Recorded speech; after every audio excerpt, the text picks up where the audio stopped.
grade retention bill. As Fox 7 Shawn reports, a new bill could keep third grade students from moving up if they can't read. It was part of Indiana Governor Mitch Daniels' State of the State address. We must address the single greatest cause of student failure, the inability of so many of our children to read proficiently.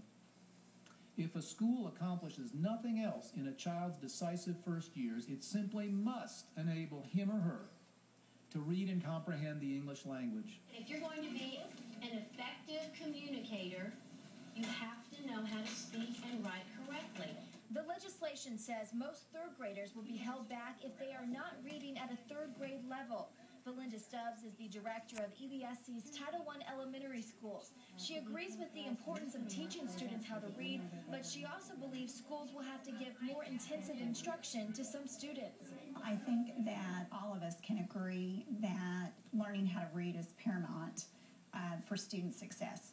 Stubbs says the EVSC already offers many services to help underachieving students.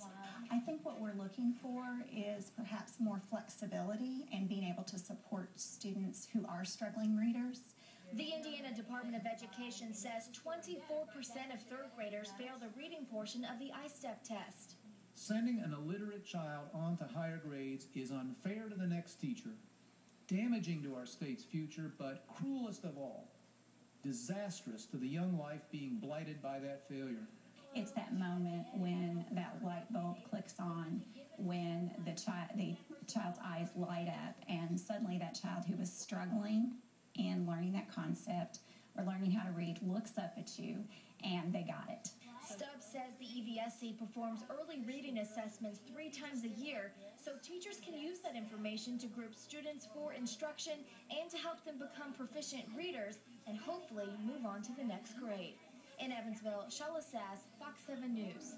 EVSC Superintendent Dr. Vince Bertram made the trip to Indianapolis today to testify before the Senate concerning the bill. We'll let you know what they decide. A proposed bill regarding